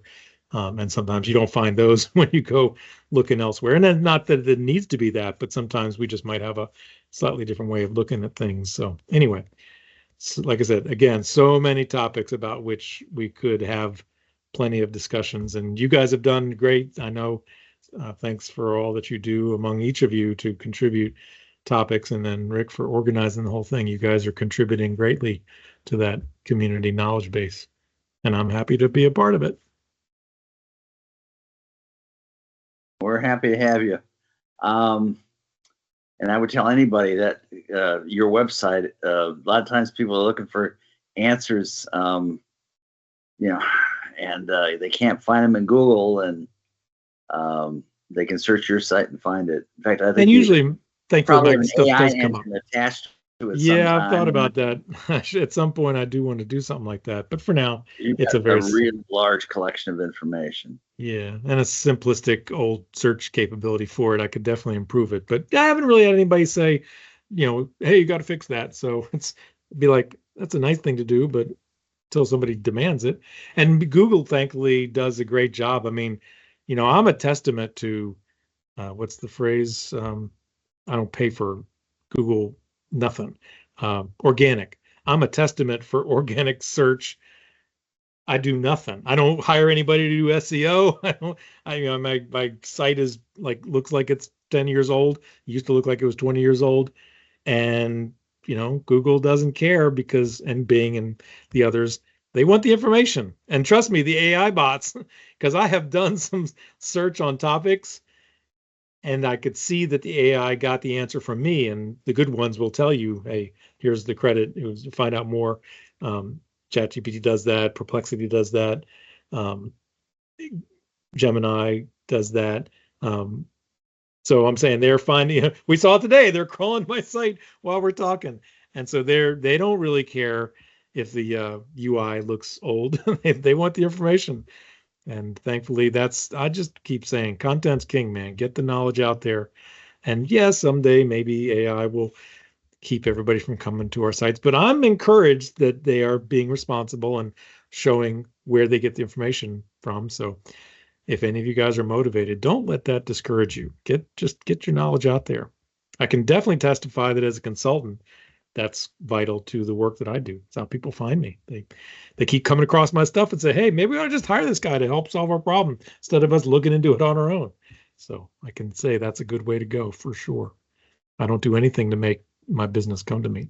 No ads, nowhere, no sponsorship, and nothing. It's just put the information out there. People will come. Sometimes those are the best businesses. Well, listen, I don't want to keep you any longer. If nobody else has any questions, we'll get that up on the web, and I'll let you know when it's up there. You betcha. And I'll be repeating it at Into the Box in about 3 weeks. Friday, 3 weeks from now, I'll be doing this talk. And they record them, but they don't let the public get access to them unless they sign up for CF Casts. Right. And then sometimes a couple years later, a year later, they will release some of them. So that's another benefit of you guys offering this. It may be different by then. I'll probably thought of something. I definitely have some typos to correct, and I might tweak some things, but it'll be substantially the same talk. And so if you're going to Into the Box. I don't know if we got anybody going. John Farrar sometimes will speak there. I had invited him tonight to the meeting, but he had something else going on. And I think BoxLang interests me. I'll tell you, I haven't downloaded and played with it yet, but I was in their meeting, and I asked him about serverless, which is a hot topic for me. And we had promises from Adobe, we had promises from Lucee, and then they come up with the next version, they don't have it. And they said it would be a year before they'd even look at it, and then 3 or 4 months later, they must have had a client needed it, would pay for it or something. I don't know, but now they've got it, and I'm going to test it sometime. Yeah, and it was always there as a recognized opportunity. So somebody probably paid to accelerate that. It's been a year-long effort preview, and it'll be supposed to be released finally at the 3 weeks from now. And so, one more time, FusionReactor absolutely works with it. I've shown it working with it, and there's really nothing I need to show that's specific to any of them. And I'll probably show something a little more BoxLang specific, but really FusionReactor doesn't care. It works. It doesn't matter what environment it's deployed in, and most of what I say applies to anything. So anyway, all right, well, y'all, until the next time, I'll look forward to the next one you have, and if I get to come or watch the recording, it's always a pleasure. Okay, thank you very much, Charlie. You betcha, guys. Again. Until the next time. Thanks, Charlie. See y'all. You bet. Bye-bye.